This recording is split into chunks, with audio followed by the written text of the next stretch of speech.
This isn't possible. Or this, or this, or this. And I don't just mean impossible in the 80s, I mean impossible now. This shouldn't be surprising. I don't think anyone expects realism from the Funny Bear game, but what if I told you there was more to it? An explanation for these inconsistencies which not only answers some questions, but may give us a fresh insight into the lore as well. Today, we're putting the bot in Rosie's Bot Parlor. First, let me back up and substantiate that opening claim.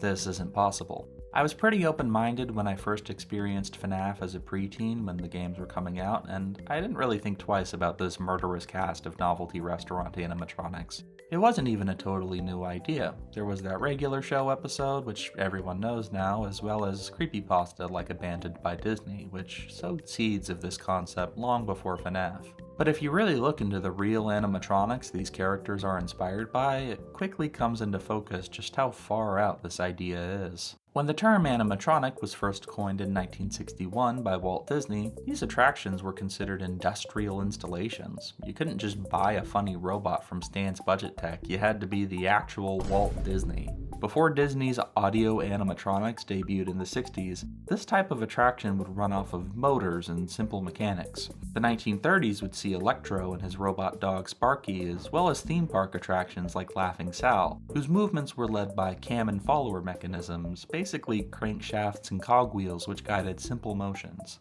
Disney changed the game by using pistons, hydraulic and pneumatic cylinders which fire using compressed fluid and gas respectively. Hydraulic cylinders are large and messy but produce a smooth, fluid motion, whereas pneumatic cylinders are small and convenient but fire with sudden, jerky motions. Disney's 1963 Enchanted Tiki Room used a careful combination to produce their lifelike animatronic characters. Chuck E. Cheese's Pizza Time Theater first launched in 1977, and the Pizza Time Players animatronics were upper body only, set up on the walls reaching out of picture frames.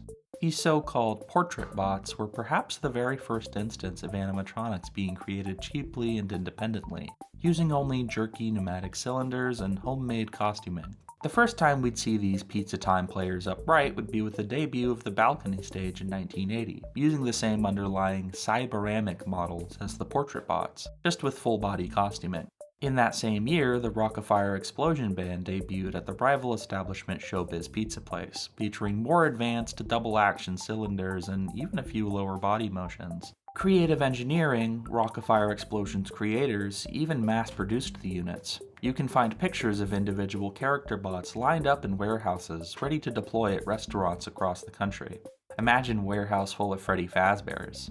Although, maybe I'd rather not. Given the timeline, this is the era which would be the most comparable to FNAF, as Freddy Fazbear's Pizza most likely first opened in 1983.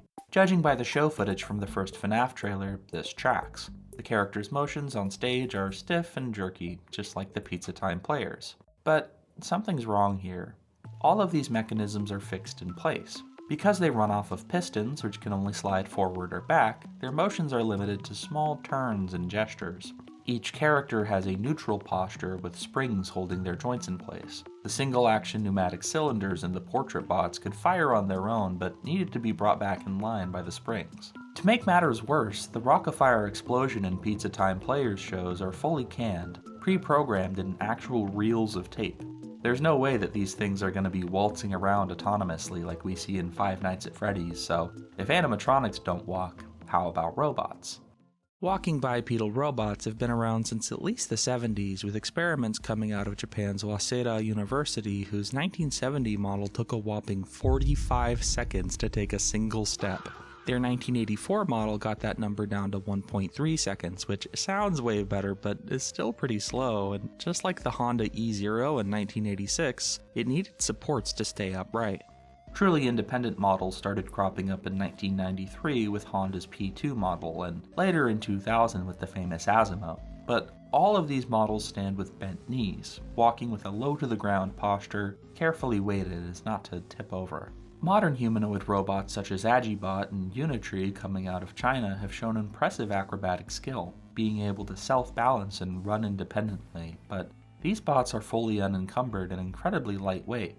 The heaviest Agibot model weighs in at about 150 pounds compared to the estimated 300 pounds of a Chuck E. Cheese animatronic. The costuming and joint coverings on the FNAF animatronics would throw a wrench into things without even mentioning their size. Given that they're large enough for an adult to fit inside, they would tower over any of these bipedal models, making balance a less than simple task. Even if we assume the best possible circumstances, Foxy's Olympic running speed of 27 miles per hour is still unsurpassed by the fastest modern full-body runner bot, Bolt. Even with supports holding it up, Bolt can only run 22 miles per hour. In the 80s, at the very best, assuming the floor of the pizzeria is completely flat, the animatronics could maybe walk, but it would take them a full minute to walk 50 feet before tipping over at the first brush with an overexcited child. Not exactly threatening, but this hasn't stopped us from trying to bring these characters to life.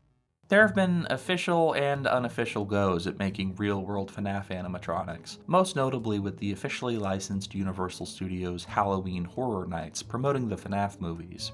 While I can't be certain what kind of tech they're working with, these bots are about on par with the full-body Chuck E. Cheese show stages which we've been seeing since 1987. Static lower bodies and canned, linear motions. The only difference is that these days we've ditched basic pressurized cylinders and moved to electric servo motors, which are so cheap that just about anyone can start building these bots. In the 60s, you needed to be Disney. In the 80s, you just needed to be bankrolled by Atari. These days, you just need an Amazon account. Wicked Makers on YouTube retrofits off-the-shelf animatronic Halloween props with 3D printed FNAF costuming, although the often weak metal frames require the coverings to be as light as possible, typically made out of foam.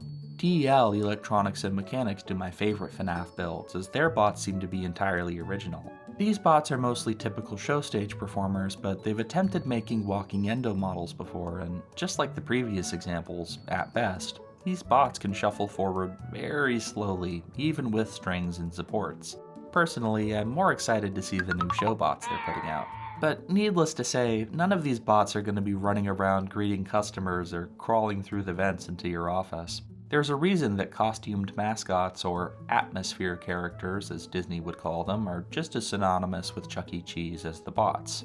While the animatronics are stuck up on stage, the costumed cast members can walk around and interact with patrons. Often, in order to maintain the illusion that it's all the same Chuck, curtains close on the animatronic stage before the atmosphere characters enter the room through a back door, as if they just came right off the stage. It can fool the kids, but what if you wanted a more convincing solution? Enter the spring-lock suits. Spring-lock suits are not a real thing, and are probably one of the most enduring pieces of vocabulary FNAF has added to our cultural lexicon. We're strangely captivated by these weird death traps, and I'm surprised when I see homemade spring-lock suits get more traction on YouTube than original FNAF showbots. But the function is clear. If you can put someone inside an animatronic to manually pilot it, the transition between automated stage performer and manual atmosphere character is far more seamless. The necessity of this solution implies that FNAF animatronics couldn't always roam freely as they do later on, so what gives? How did this practical problem just vanish following the discontinuation of spring-lock suits? Well, this brings us to the theory portion of our video. William Afton's engineering prowess is undoubtedly impressive, but it may be less impressive than we gave him credit for. No, if the technical abilities of these bots are impossible, even in 2026, maybe there's a more fantastical explanation. This is haunted technology. And it starts the same way every FNAF theory starts: phone guy. These audio transcripts are practically the FNAF theorist's Bible by now. We've been scraping the same few pages of dialogue for almost 12 years, so this go around we're just going to see what we can learn about the animatronics themselves. In FNAF 1, estimated to take place in 1993, Phone Guy explains that they enter a free roaming mode at night and that it's something to do with their servos locking up if they go unused for too long. Not only is this explanation total BS, but as we've covered, the real-world animatronics of this era use cylinders, not servos. Servos are cost-effective now, but not so much in the 80s. They were sometimes used for practical effects in movies, and there are a couple instances of servomotor-based restaurant animatronics as early as 1982, so it's not out of the question. But historically speaking, it is odd that FNAF animatronics use servos. Maybe this was an oversight, but the lore is the lore. Phone Guy also tells us that the characters wander during the day until the bite of 87, which we can add to our mental timeline. He says the animatronics will try to stuff you in an animatronic suit as though you were an endoskeleton, which is also something I don't think any existing robot would have the motor control to do. It's no secret, these animatronics are firmly haunted at this point. They walk and run, and they can jump scare and kill you. In FNAF 2, which takes place in 1987, before FNAF 1, Phone Guy introduces us to new animatronics with advanced mobility and facial recognition which matches customers against a criminal database. This kind of facial recognition technology was still in its infancy in the 90s, let alone the 80s. Police didn't start using this kind of technology until 1999, so this is off by at least a decade. Phone Guy also mentions that they even let the animatronics walk around during the day. Isn't that neat?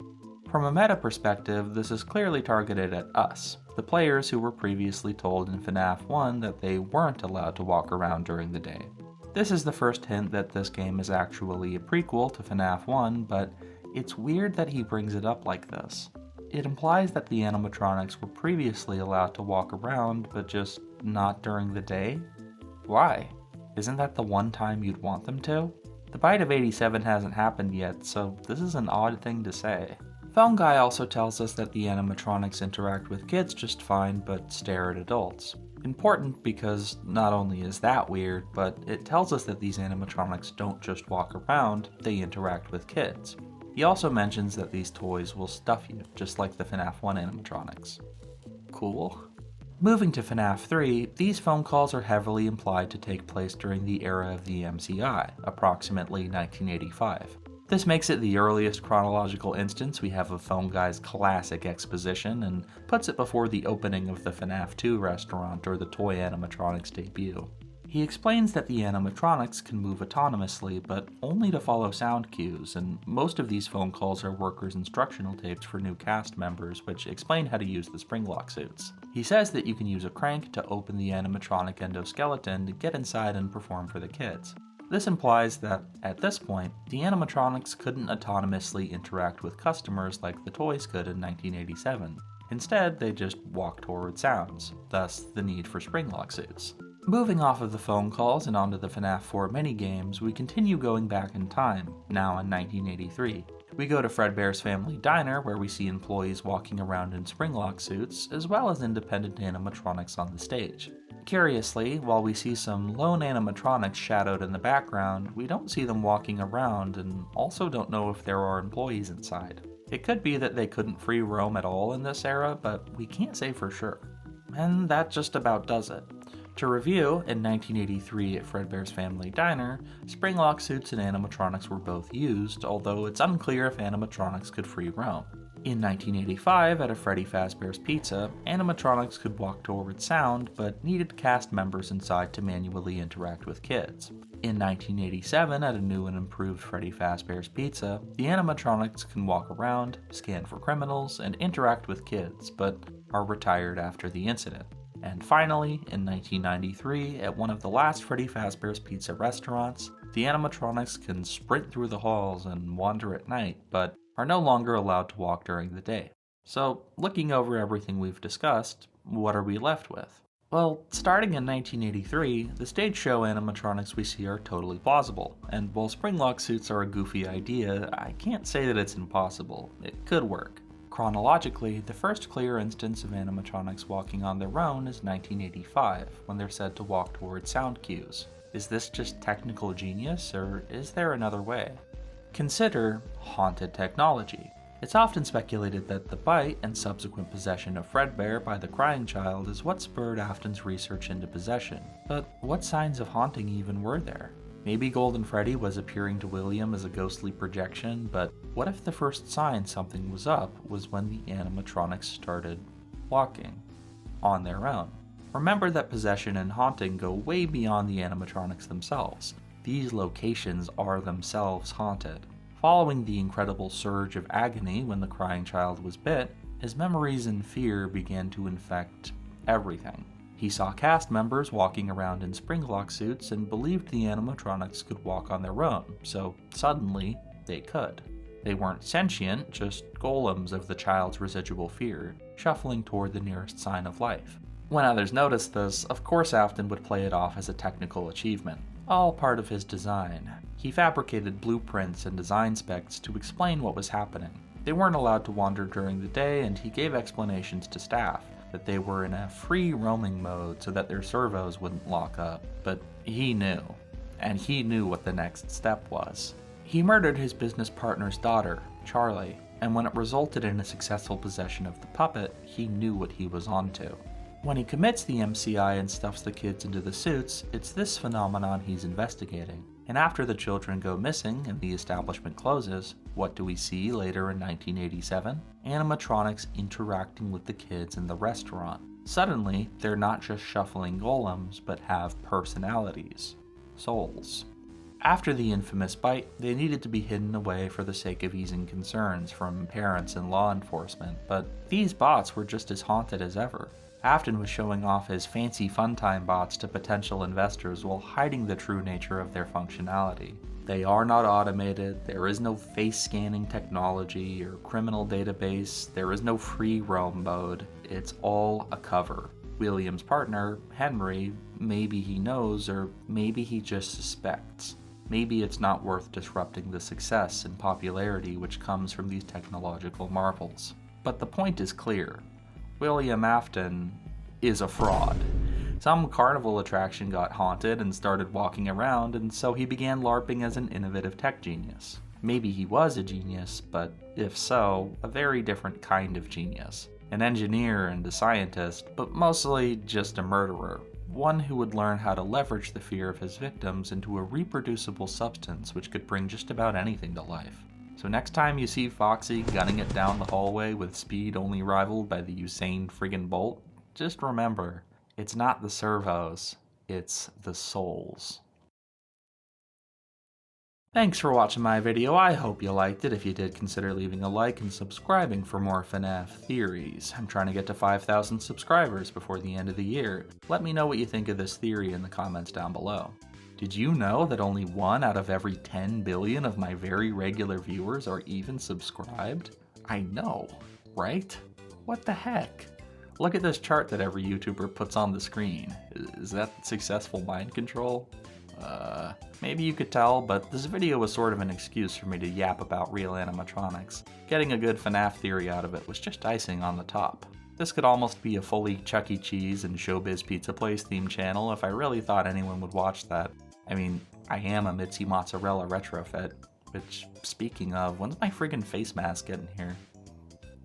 Anyway, bye-bye.